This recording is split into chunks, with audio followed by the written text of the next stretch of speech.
Hello, everyone, and welcome to the Very Reasonable Pilots podcast, episode 100. Your host, Charles Lung, with me as always, my co-host, Jacob Gloth, will be pitching a brand new TV show to you today. Isn't that right, Jacob? Isn't that what we're doing on episode 100? Yes, except not at all. Not even a little bit. Not even the slightest. I mean, it's pretty exciting. We've got a new emblem, as you can see. You probably have seen it. Might have seen it the day before, because I probably put it up the day before. It is If beautiful. you're watching on YouTube, you probably see the cool animation thing. There's a little animation loop that's happening. Mm-hmm. It's glorious. I love everything about it. Yep. So what's your pitch today, Charles? My pitch today is, today I think that I would like to do a pitch about, I don't know, like some guy named Jerry and his friend Tom. Could we do that? Could we do a Tom and Jerry? I think we already did that. Did we? Charlie, for maybe at episode 10? What? What? I don't remember that far back. All right, let's stop being annoying. What was it? What did we call it? Demons and Delinquents. Yeah, So that was our Demons and episode 10. Mm-hmm. And to celebrate our 100th episode, we spent a lot of time recording and writing a script for that wonderful pilot pitch, episode 10. Yes. And it's all ready for you now. Yeah, you can go listen to it right now. I mean, it's going to start in the second or two. Yeah, and a second. And us two, we did all of the voices. So not all of them. No, we actually hired a professional actor to record 2 of the lines. Yeah, Zoe Saldana. She came cheap. No. She came cheap, which was for free. She did me a favor, because I got her out of a jam once. Mm-hmm. Maybe literally, I don't know.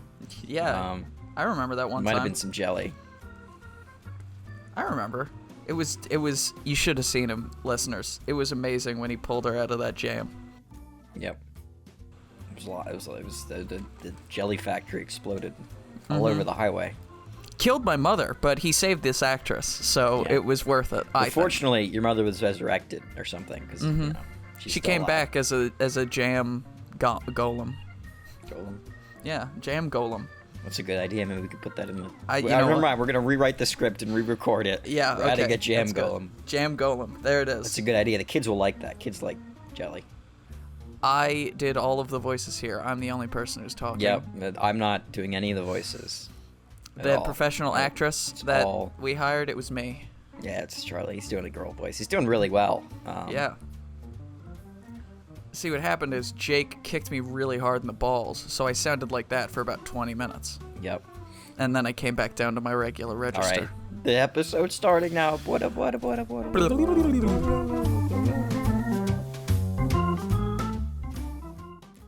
On a dark and stormy day, our brave adventuring questers find themselves face to face with the bleak-hearted demon king, Liaxabal.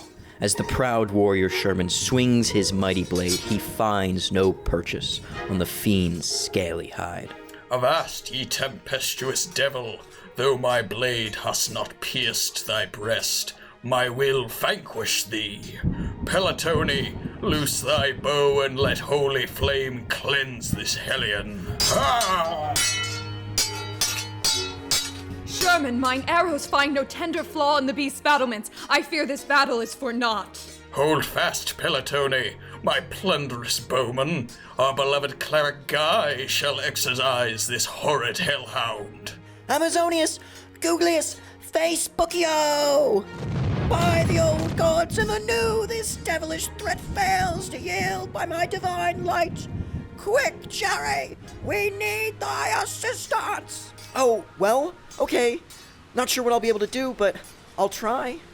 Fear not, my anxious wizarding friend. Together we shall smite the ferocious hell beast and reap the spoils of eternity for the songs of centuries. The adventurous band joined hands to extinguish the Demon King, but their joined forces were trivial in the face of doom. Jerry watches fearfully from the rear as his friends are torn asunder by the malevolent magic of Hades.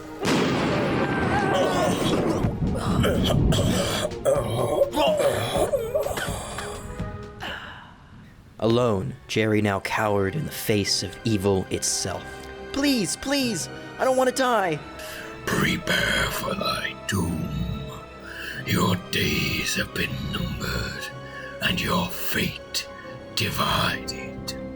I shall lay thee down in a field of flames, and burn your heart for all the eons of eternity, until the light of life extinguishes in the last stronghold of being.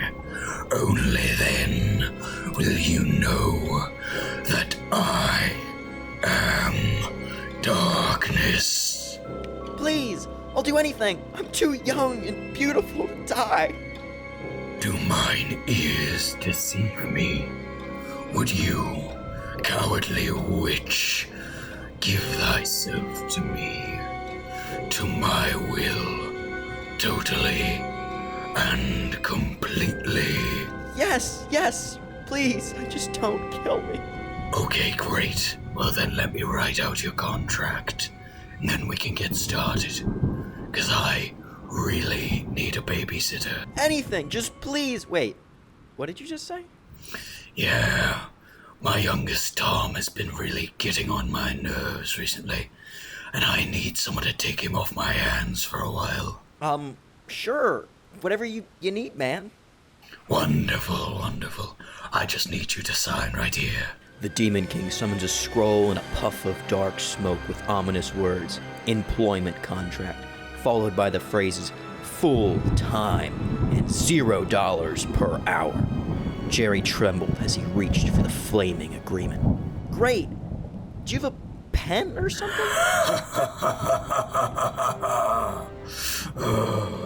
A pencil would work too. The Demon King slices Jerry's fingertip with a flash of his slithering tail. Jerry screams. Ah! Ah! Oh my god. Ah! Ah! Ah! You shall sanction this covenant with the ink of thy own flesh. That's a little dramatic, don't you think? Would you prefer eternal damnation at the feet of my local goblins in the pit of barbarous intent? No. I'll sign the frickin' paper. You would happen to have a band-aid, would you? Thy fate is written, and our dealings are finished.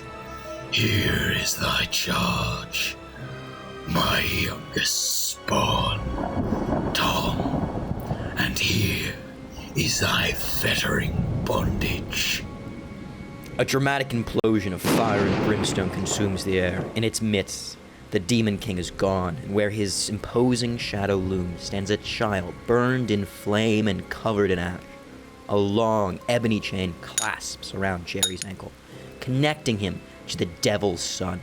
The dark metal vanishes, but the weight of it remains, linking Tom and Jerry for the deal's duration.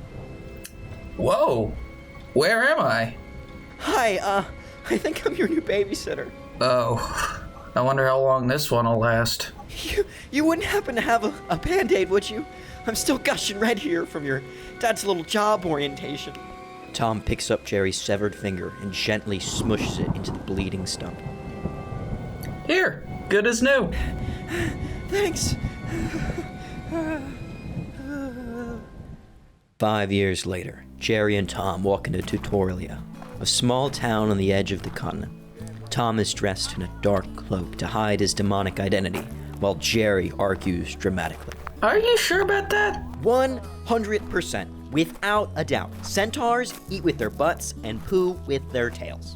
That just doesn't seem right. I mean, they seem so normal. It isn't right. There's nothing right about it. Have you seen a centaur bend over? No, of course not. How the hell would their wriggly little human arms be able to reach past their belly buttons? But how do they push it out of their tails? It's not like they have a hole in it. I don't know.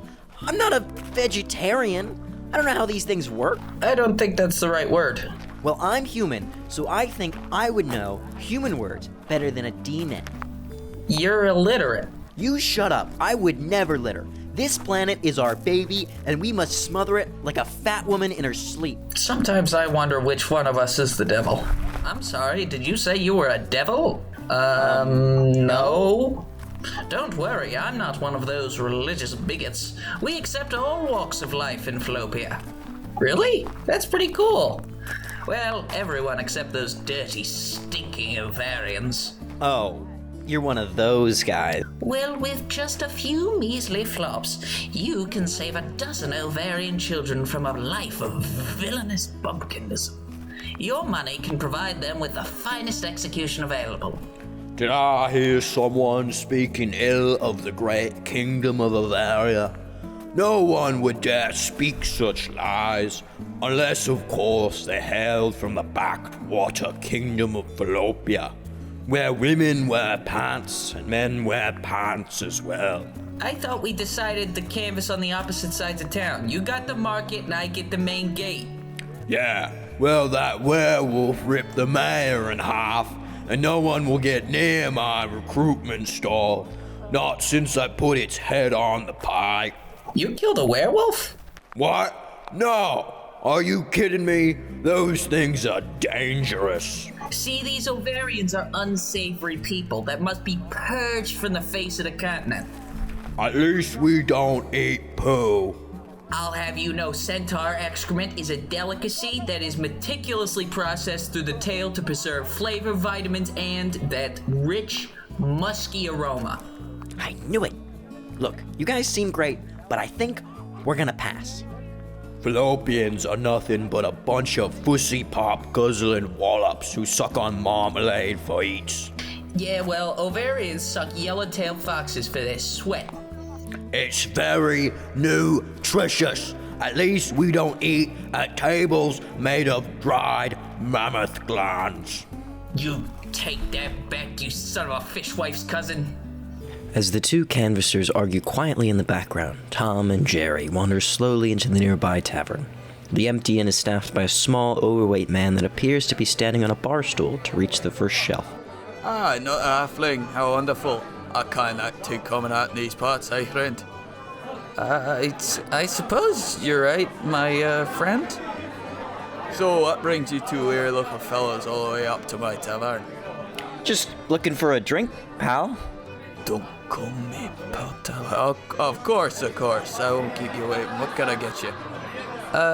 2 tankards ale and whatever he's having. Same, but put them in a water skin for me, will you, buddy? Sure, friend. As the bartender fills the water skin, he spits into both of Jerry's. He then fills 2 glass steins for Tom.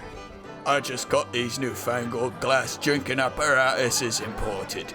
Only the best for my fellow countrymen.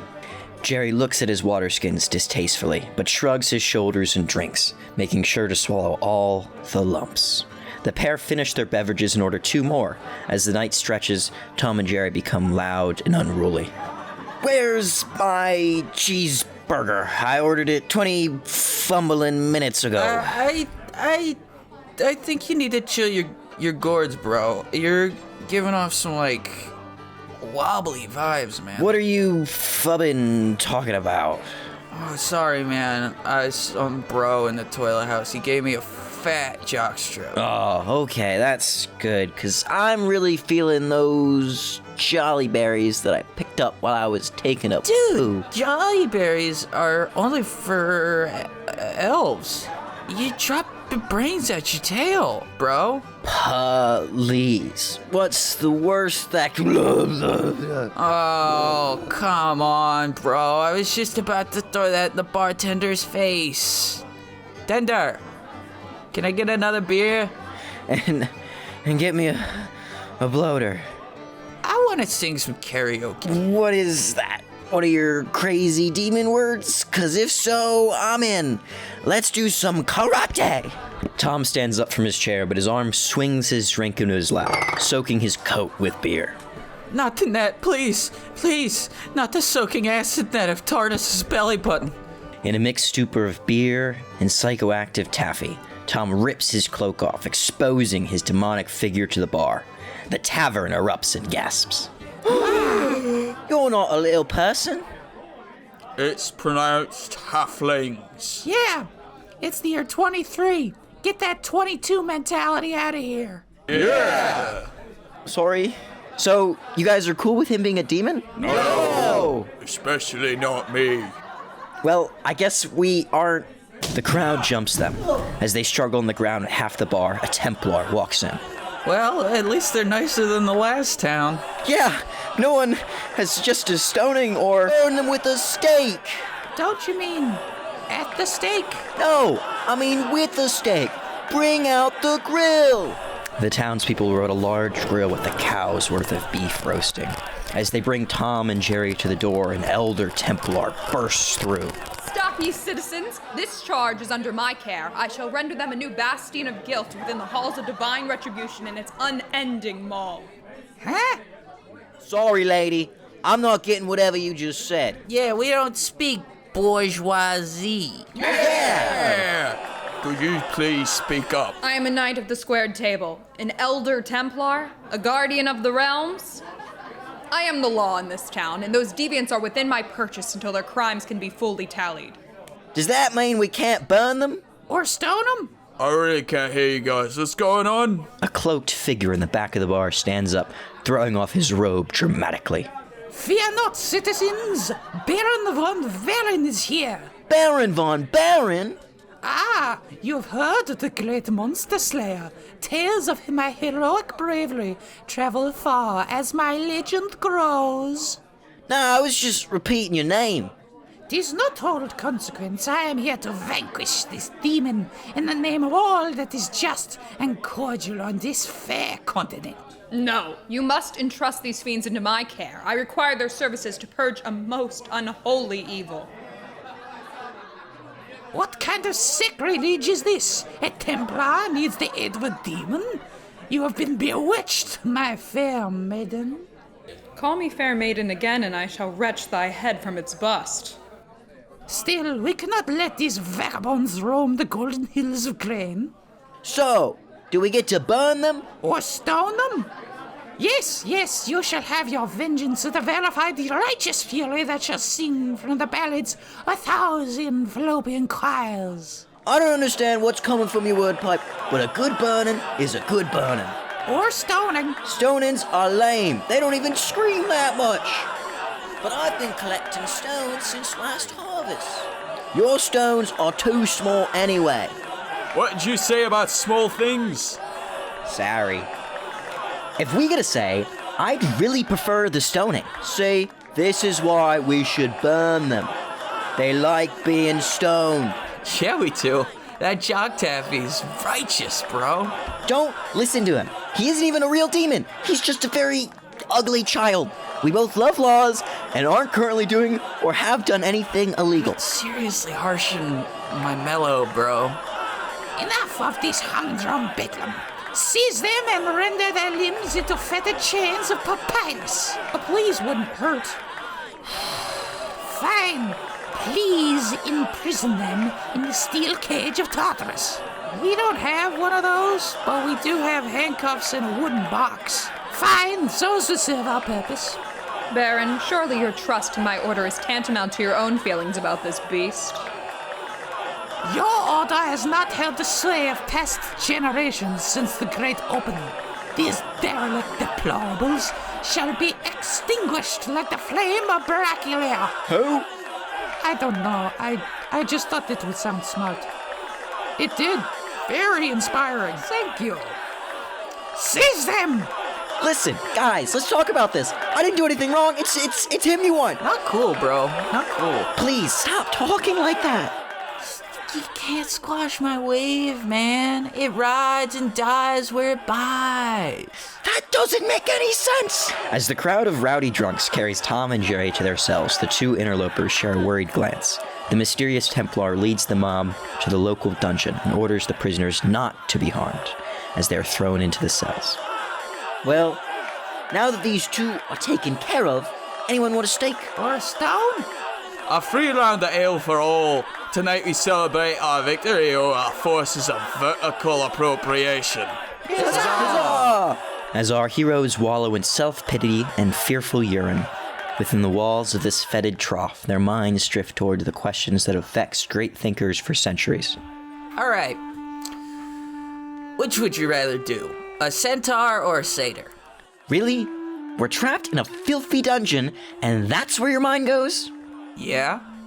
Well, probably a satyr. Nah, dude. Centaurs have altitude. Yeah, but you can never kiss. Sure you can. You just need to be flexible. No. Have you seen a centaur's horseback? Plus, it's human back. No way you could reach. Don't question my hops, ma'am. Are you still feeling the jock strips? Just the back end, bro. Well, that's all you're getting with the centaur anyway. Showing. Nice. With the satyr, you got handles, bro. Horns and wool and other stuff. I don't know. Seems like it would be easier to get place to place with, like 4 legs and stuff. I don't think we're talking about the same thing. And I'm sorry these people are so mean to you. What? I'm pretty sure they're talking about you. No, I'm pretty sure it's a metaphorical demon. A metaphor for you being a demon. So, I'm the metaphorical demon. Uh-huh. And you, being a literal demon, are just not mentioned in the chant. Look, society is much more about who you are on the inside. What? Were there some nerd twerds mixed in with these jock strips? Nah, man. I'm just getting into my philosophical phase. Those strips were definitely laced. To be honest, I don't know when the drugs stopped and the concussion started. When did you get a concussion? Tom runs into a wall. About 2 seconds ago. Somebody kill me. Don't worry, we'll get to it. Our heroes contemplate their inevitable demise at the hands of the rowdy, rambunctious rabble that sing and taunt outside their felicitous cage. Suddenly, booming footsteps resound off the stony walls of the hallowed prison. Please, I swear this has nothing to do with me. Just kill him, the little one, and let me go. I'll do anything, and I mean anything. Please, I don't even like him. It's more of a work relationship than a friendship. Sweat not, lily-livered warlock, for your poltroon behavior holds no reason. It is I, Patricius Patronus, the Templar of Heliopolis. Who? Where? What? I have a use for you 2 delinquents. There must be a demon slayed. I think the townspeople already got it covered. Yeah, I'm taking Sunshine. I refer not to this fledgling sprout, but to a pandemonious beast of undefinable capability. Ow! Is it hurt Tom's feeling hour? Jeez. Well, lady, say that we do want to help you kill this demon. What's in it for us? Do you ask for reward beyond your liberation from these shackles? Yeah, we don't work for free. I don't know who led you to us, but they gave you the wrong MO. This slaughter wagon works for cash and booze, not freedom. And drugs. Yeah, and drugs. Fine, you drive a fool's deal, but my need outweighs your asinine caper. As the buffoons discuss their bargain, Patricius produces a gilded key from her posterior pouch. A loud click unlocks the steel gate, and the door swings open. Tom and Jerry confidently strut forward into the damp halls of the dungeon. Above, a crowd rallies to the words of Baron von Baron. Gather round, my righteous fellows, for we have vanquished a villainous dissident and his demonic derivative. I don't think he used that word right. On the morrow we shall hang these fiends on the fulcrum of faith. Their fallacies hold no weight upon the brows of the honest. I swear this to you, my devout, needy populace. Hey, hey. What? Can you not see we celebrate the great victory over the forces of evil, and you trouble me with your useless antics? So what? What has caused you to think that your interruption would be well appreciated? They're gone. What? Jerry and Tom, they left. When? I don't know, but the demon thing and the wizard guy walked out with the Templar lady. How do you know this? They left a letter. To be honest, it was very rude. I mean, I just work here. There was no need to get personal. Fear not, my weak-minded citizens. I shall hunt down these vagrants and bring them back to the justice they flee. I will chase them across the continent, if fate demands, and exterminate their wretched souls from this plane and the next. Well, you better hurry, because the letter says they left an hour ago. What? Let me see that, you blithering nincompoop. We left an hour ago. Goodbye. A few miles outside the city, our heroes ride on the back of a donkey cart driven by their Templar friend. On this rugged trek, they begin to ponder the larger questions that life has to offer. That Baron guy was a real prick, wasn't he? Yeah, a bit of a douche canoe, if you ask me. Trying to turn the whole people against us. What are you talking about? The people already hated us. Like how donkeys hate unicorns. Donkeys don't hate unicorns. Yeah, they do, because donkeys are disgusting creatures and burden, and unicorns, well, unicorns are unicorns. Enough said. Who you callin' disgusting? Whoa, it can talk? Who you callin' it? You see, this is exactly the kind of prejudice and misappropriation my people suffer from the biped mammals. If only we could unshackle ourselves from the corrupt, oligarchic society which holds not only us purebred, quad-limbed invertebrates, but also our stratified two-legged compatriots. Calm yourself, Angle. Do not suffer us with your ridiculous patter of equality and capital gains tax. One must know thy place in the world to remain flat and ice wall to stand tall. When the revolution comes with the high tide of inflation, you will be drowned by your ignorance and orthodoxical philosophy. Be quiet and focus upon your work. The carrot shall not chase itself. Don't listen to them. Power to the people. And donkeys, I guess. Yes, I agree with your simple yet sentimental slogan, my arcade comrade. You all talk too much. Just sit back and relax. Chew one of these for a while. Tom, the precious hellspawn, slides a final jockstrip between Engel's angered gums. That's not a good idea. What do you mean? He could use some more blooded testosterone to kick those nerdy ideas back into the locker room toilet. That would be a great idea, but you didn't give him a jockstrip. What are you talking about? I've been chewing those all day. That was a laxative. I switched the rest of your strips out with them so you wouldn't keep acting like such a crap dreidel. Like a bad dreidel? No, like a poop-covered spitting... Oh, just forget it.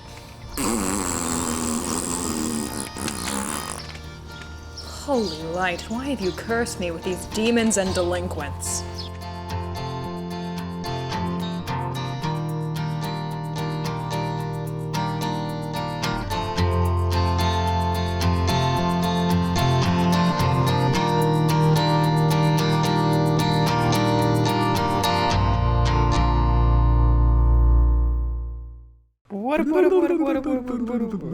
And we're back. Oh my Isn't god, that so that was exciting? great. I loved it. We definitely waited the whole time and listened to it with you and didn't just start talking immediately after. Yeah, I listened to the whole thing.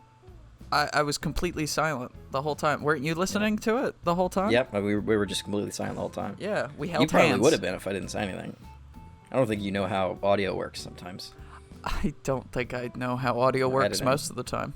I know how editing works. I know it's hard. He probably would have waited the whole time. He would have been like, oh, we gotta wait 30 minutes now because it's playing. Obviously, Yeah. that makes sense. Duh. Of course. That's how it works. That's why I've got that TV in the corner of the room that just keeps looping our logo, because that's how YouTube works, right? Yep. That's how it works. Mm-hmm. Oh, okay, cool. Well, that was fun. I hope you all had our enjoyed. lovely, 100th episode. Little show for you. Little show. Very exciting. Took a lot of work. It Hope did. you enjoyed it. Jake did most of the work. I did do most of the work. I wrote some lines, and Jake did all the Well, I mean, we editing. could talk about, you wrote the outline, so all the events and the places and the settings, that's all Yeah. you. Yeah. We wrote the script together, so the actual words were a combined effort. And then we talked. I think you did really great with the voices. Oh, thank you. I think you did very good also. I especially didn't, enjoyed your but- narrator voice. Well, that's just my normal voice, but That's- with maybe a slight British just toss a little, on. Just a little twang to it. Just a Little little twang. British twang to it. I'm expecting to get all sorts of angry comments from people on the internet and in real life about Mostly in real life. my probably. bartender voice. What's wrong with your bartender voice? Well, it's basically just a Scottish accent, but I see. if I just really made it sound even worse. Oh. So I'm expecting to receive a lot of backlash, and I can't wait for it, personally. Yeah, no. Hey, I mean, it'll show you if those people in your life that could potentially give you first-person backlash actually listen to it. So. Yeah. Man, I mean, that's deep in the episode, so they probably won't get there. Yeah, your hate and anger is what fuels me, folks. Mm-hmm. So just... Monetarily. Yeah, monetarily. I make money off of it. This is our... He gets residuals from his voices, so... You guys have no idea how much money we make off of this podcast. It's so much. A whole Wait, no, I can't say that. A whole $1 billion a minute. Yeah, it's a $1 billion industry of making up TV shows that aren't made. Have you ever done this thing where you, will see a TV show, and then it's basically just one of our episodes? No, One of our ideas? I feel like a few TV shows, especially ones recently, either sound like shows we would have pitched, or are just shows we pitched with slightly different, details, But what? There was one that I saw that I thought would have been one we pitched. It wasn't one we pitched though. God, what is it called? It's about the deep state. It's an animation. Inside Job. I was just thinking about that one too. I was like, we totally would have pitched that. That's a great show, by the way. It is a really good show. Inside Job. It's on Netflix. And hopefully it is one of the few Netflix animated shows that actually gets another season, because it was very good. It's so good. Yeah. We'll watch another. It's funny. That's a good show. Why can't we be that talented? Because we're not. Yeah. Yeah. Well, I mean, maybe we can avoid our talentless talk and maybe reminisce a little bit, because that's what the people really want to hear. That's what they love to hear. So we got 100 episodes, right? Yes. 100 pitches. 100 episode pitches. I don't know how the math works out, because I guess 10 of them we did together. Mm-hmm.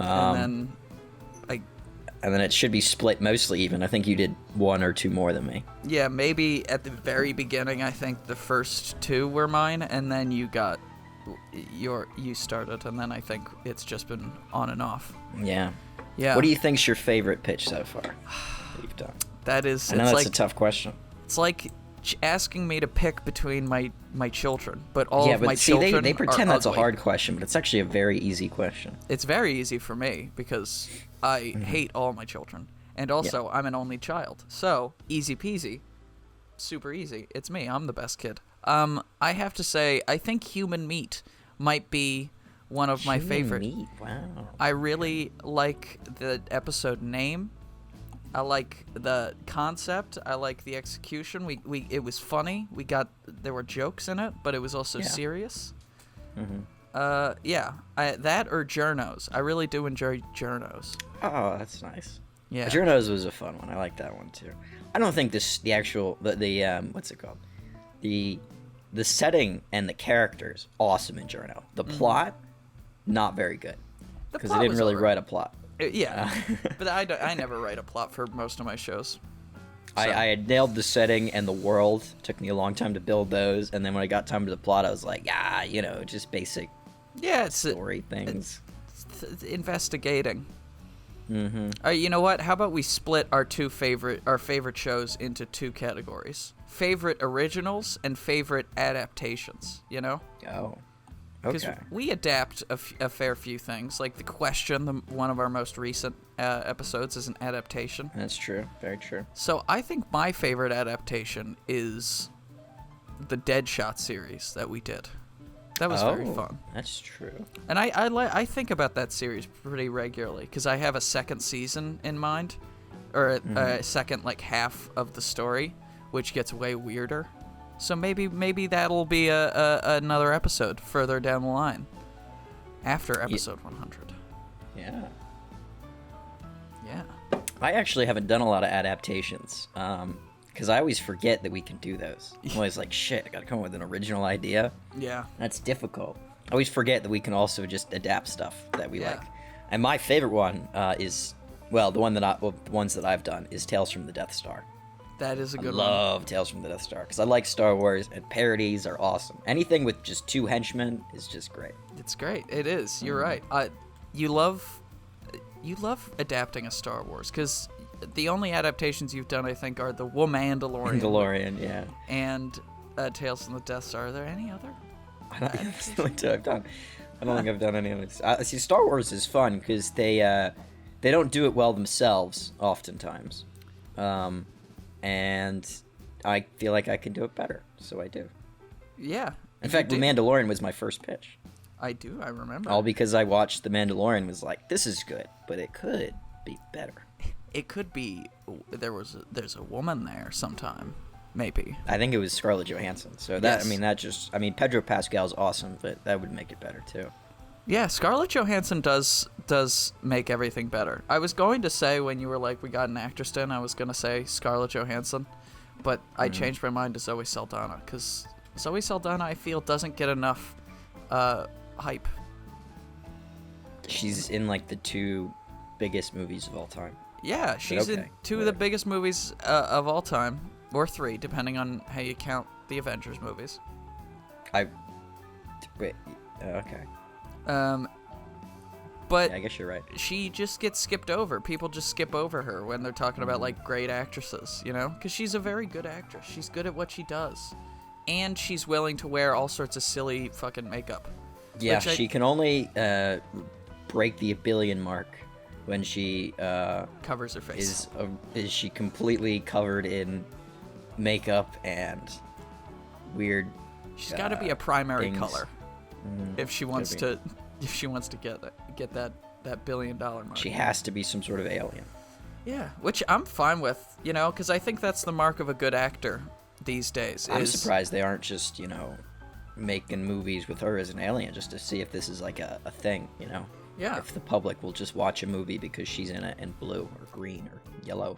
What's your favorite episode that we did together? Of our 10. Well, obviously, The Adventures of Ivan Illich is a classic. It's a class act. I'm looking at our YouTube channel because it's got all like of The ours. Adventures of Ivan Illich a lot, yeah. Yeah, and it's got all of the. It ties into other universes, which I enjoy. But let me check. I really like the New Adventures of Ivan Illich we did for 52. That was fun because we. Which now that I think about it, kind of screws up our thing a bit again because for 52 for our year mark. We did one that we wrote together, which was weird because we wrote it separately but together. I think it was weird because wasn't it we had to take 2 of our independent shows, tie them together with Isaac Illich? And you wrote the first half of the episode/season, and I wrote the second half of the episode/season. Yes, I remember. Or maybe movie, I don't know what we decided. I think we decided on like a TV movie. It's like, 20... hours long or something. The Boys meets 1984. That's a good episode. I always forget the episodes we don't have titles for, even though there are good ones that we don't have titles for. Yeah, that's right. I forgot we didn't do titles for a little bit. Yeah, but I'm looking at what are my favorite of the ones we've done together. Greek Gods and the End of the World is not our best work. I'll say that much, but it's not bad. I like the Greasy Plum. The Greasy Plum was a good one. It's very typical us though. Yeah, superhero. Super Court. Also not a great one, but that could be a fun little 11-minute episode show. Yeah. It could be, that could be a late night Adult Swim show Definitely. that people watch every once in a while. And they're like, this is like really good, but there's not a lot of episodes, and I think they only had like 1 season. Mm-hmm. And now I'm looking at all of the episodes we've done together, and there's some good ones. The Alchemist, I think, is up there. I think that's either The Alchemist or Post Mars Tomorrow is my favorite. Yeah, so I like think those I'm gonna two have to go with. I'm gonna have to agree with you on that one. Post Marston or The Alchemist are my favorite ones that we've done together, and my favorite ones are Space 711 and Human Meat. Those are my 2 favorite originals. Space 711 and Human. I think my favorite one of yours, which you have not mentioned, is Allegory of the Cave. Oh, yeah. Which is the name that I came up with. But that show is your show. It was about the 2 friends that were in the that have found that cave. Yeah, that makes them immortal, but as long as one of them stays in the cave and the other one can go out into the world. Probably the most serious show you've ever pitched. Yeah, definitely up there in terms of, like, tone and themes. You know? Very cool. Very cool show, though. Enjoyed. Yeah, Dead Man's Tour, which was very good. I like Dead Man's Tour. Oh, yeah, I forgot about that one. Yeah. See, that one, it's very typical, though. You know, Yeah, but it's like a cool little mystery, and there's all sorts of fun, like, animated bits to it, and there's, like, lots of cool music in it. I remember that we were, like, very, very much like, let's put weird, cool music down with it. And I'm like, yeah, that's pretty good. Oh, yeah. Yeah, there's a lot of ones. I forgot about the Hellraiser series that we did. That one was pretty good. You got the Hellboy thing. You got a lot of, God, I need, in the next 100 episodes, I need to start doing some more adaptations, because I barely do adaptations. Yeah, I've got Blade Runner, Mandy, the series, Fallout. There's a lot of, man, and I need to do less. Yeah. No, you do plenty. Now, the next big question, Charlie, the one that really matters, is the one that everyone's been waiting for. Oh. What is your favorite thumbnail? Oh, my God. Can I pick a thumbnail that isn't for an episode? What? I like the Batman discussion thumbnail. I know it's pretty basic, but it's also very clean and very simple. I like it. Wow, you picked the one that I put almost zero effort into. Thanks, Charlie. No. Now I'm looking through all of them, and I am... You're like, wow, most of these are shit, Jake. How come I let you do this? Tweeter and Mank are I like Tweeter and Mank. That's a good one. Very good photo. Yeah. I like Dolphin High School. It's a good thumbnail. Allegory of the Cave took a lot of effort. That's a good one, too. Yeah. Allegory of the Cave is a good one. I like the layers. The no subtlety. I like that. I'm surprised you didn't say Splatterpunk. Splatterpunk is a good one. I wasn't even looking up that high, but yes, Splatterpunk is my favorite. I'm gonna say it. I think that was my favorite, too. Yeah.